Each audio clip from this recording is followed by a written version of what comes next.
You're hearing about radiation in the air. Let's have some perspective. The latest explosion at the number 2 reactor may have leaked radioactive materials into the air. The plant operators say its reading had reached more than 8,000 microsieverts per hour. I don't know about you, but my doctor says stay under 1,000 microsieverts. I don't even know what a microsievert is. Do you think any of these clowns on television do? No. I'm just here to admit it.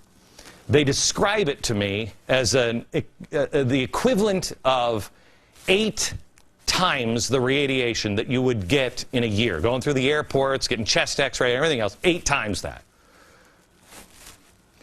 Now, that reading fell sharply, and the peak was still far below the level which would have caused immediate damage to your health. The levels monitored at the plant as of earlier this morning range between 30 and 400 millisieverts per hour. Okay, the next one is, it's Chernobyl. It's Chernobyl all over again. No, it's not Chernobyl. There are several huge differences between this one and Chernobyl. First, Chernobyl killed as few as 60 people, and eventually may kill as many as what we told you last night, 4,000. I told you last night, but I can't believe how much email I had on it because they were saying, oh, Glenn, you got that wrong. No, the UN says eventually 4,000 people. So that's the top of the crazy range, 4,000 people in Chernobyl. This disaster here in Japan has killed 0. Could it kill more? Yes, it could. Second, Chernobyl disaster was triggered by human error. Japan brought on by a natural disaster. Third difference between Chernobyl and Japan. The plant at Chernobyl had severe design flaws. It was designed by the people who designed the ZIL. Do you remember that crappy car? Yeah, same people. Don't let them make power plants. Chernobyl used graphite with the control rods instead of water. Well, what's the difference between graphite and water? Graphite catches fire. Bad. Water. Good. Chernobyl's graphite helped trigger the explosion. And here's the most important part. They didn't have this. There was no outer containment structure around the core. It was this. So when it exploded, the M&Ms shot out all over. Somebody's going to have to clean that up with their mouth.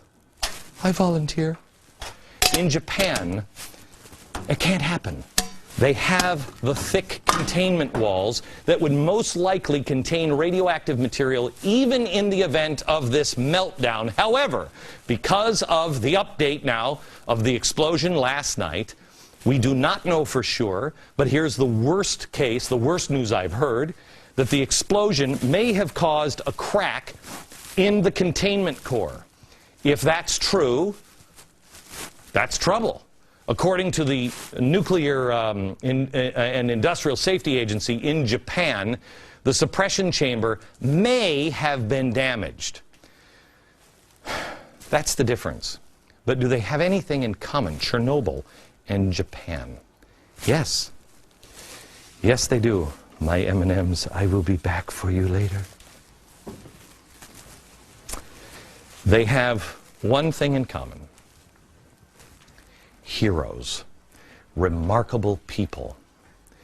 You're not hearing about them very much because, is there a power plant that's on a fault line in Minot, North Dakota? How about we focus on the heroes? After the Chernobyl explosion, and many around the area of the plant, they fled. They left. Workers, everybody, get the heck out of there. But not everybody did. Just like in America, when the tough get going, the going get tough, and those are usually the firefighters. In Chernobyl, Moscow firefighters like Victor Birkin, he rushed straight into the more than 300 toxic fires that were burning in Chernobyl, out of control. He knew the risks. He knew what would happen if they didn't go in. So he drove his truck 50 feet from the reactor, got in, and with his bare hands took the fire hose and began siphoning water from the cooling pool. He started feeling the effects of radiation within seconds. Within about a minute, he began to vomit over and over again. He eventually was too dizzy and too weak to continue to battle the blaze. For over an hour, he did it while vomiting. He finally couldn't do it anymore. Believe it or not, this man survived. But dozens of his colleagues died during that day fighting the fires at Chernobyl, which they contained in 5 hours. In Japan, there are now about 50 workers left fighting to keep this plant under relative control. There's usually 1,400 people. 50 are left. They pulled out over 750 employees from the plant just recently. The engineers are experts, and they know the risks. They are heroes. But you haven't really heard anything about them yet, have you? There are also reports that scientists are volunteering to help. Heroes. We have a choice. Face the truth, prepare for the worst, hope for the best. And if things go wrong, who do we become? Back in a minute. I want you to know, I mean it sincerely, that I think that the media is doing the country in some ways a service by focusing on the nuclear power plant in Japan and showing all the power plants here. Because is a earthquake possible at a power plant here in America? Well, yeah, it is. Yeah, it is. Should you go out and get iodine tablets? I don't know. Maybe. If you live around one, it wouldn't hurt, but I mean, what are the odds? Life is about choices, and it's also about playing the odds. What are the odds? The media cares an awful lot about this Japanese power plant. But last night I asked you about the real meltdown in Japan that was coming. It's a collapse of the financial system as we know it. Now, nobody in the media, they'll all tell you this is crazy talk. I don't know why. I don't know why this is crazy. Because I'm going to show you some stuff. Don't kid yourself. It's coming. It's just a matter of time. It could be a long time from now. I don't know when it comes, but it's unsustainable. Have you heard those words from maybe Al Gore? It's unsustainable. Let me show you these new charts. These charts are emerging markets. The first one is emerging markets. And they are a leading indicator for the U.S. stock market, which went 6 U.S. stock market. Here is Brazil. Here is China. This is the S&P 500, which measures, you know, the American health, and this is the health of the dollar. Okay. If you take a look back, these are all since 2007, I think. If you look back, here's our market crash, okay? And the emerging markets, here's TARP and all the stimulus stuff, and the emerging markets start to grow. Watch this line. Brazil starts to grow. China starts to grow. Here's the crash, here's the crash, here's the crash, and they all start to grow. Here's the stock market, crash, and then it starts to grow. The U.S. dollar, this one has gone up and down, but it's still trending up. They all look great, right? Trend lines are crucial. You can break, these lines can break this pattern. But there's a very short period of time once they break to change that trend line. Got it? So we see that it's going up. But once it breaks, it can challenge it like it did here, but then it'll go back up again. It has a very short period of time to get back over that trend line. In a couple of weeks, if they don't change the trend, then the trend line changes and it usually goes down. It goes the opposite direction. So, emerging markets, you see it's broken the trend line. Here, it's broken the trend line. China, it's broken the trend line. Here, stock market, broken the trend line. U.S. dollar, broken the trend line. What does that mean? Here's the theory. This is TARP and all of our stimulus money. You know and I know, nothing is really being fixed. It's all bogus money.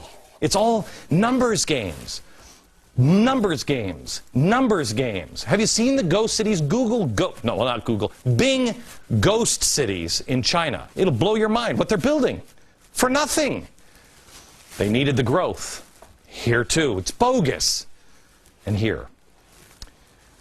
If this doesn't change, if these all break this trend line and change and start to go down, what will we do? Well, we'll do what we did here, here, and here. We'll just start pumping more money into it because we can't let this trend line collapse. And so we will dump even more money into it. The reason why this has been going down, and then it kind of has a slow rope up. You see the dollar today? The dollar is up. The stock market's crashing, gold crashing, everything. Why? Because nobody knows to do with, what do they do with money? They grab a dollar, because that's the best out there. But everyone in the world knows the dollar will not last. There will be a new global currency. This has broken the trend line. So you know, this trend is going down so far, this is down so far, there's only a few more areas here before it gets in completely uncharted territory, which means what happens then is anybody's guess. But what they do to fix these four charts, to pump these up, they have to destroy that one.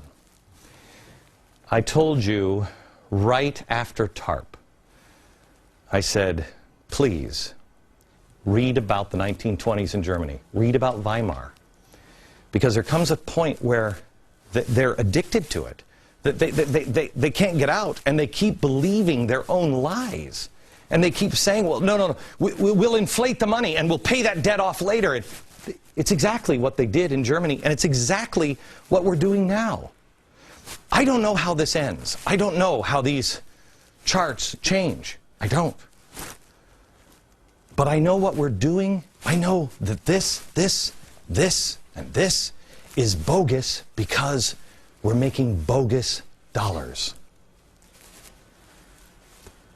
Japan may be a turning point economically. I don't know if it is.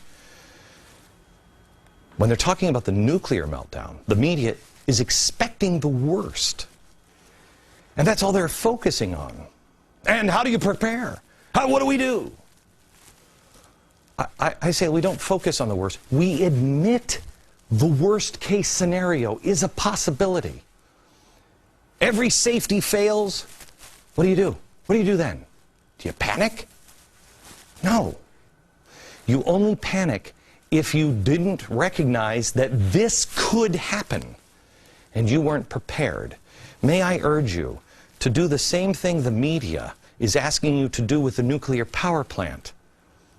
Consider the possibility, no matter how remote it might be, consider the possibility. Because I think it's getting closer and closer every day. No one can predict accidents. No one can predict accidents. But you still wear your seatbelt, don't you? You still have insurance, don't you? Do you have any insurance? Do you know how you can be a blessing to others, a help to others? Do you know how you are going to be able to take care of yourself and others in possible uncharted waters?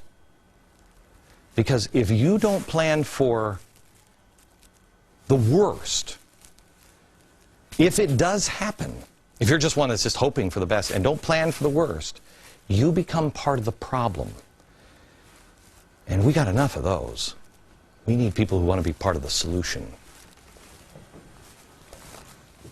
The economic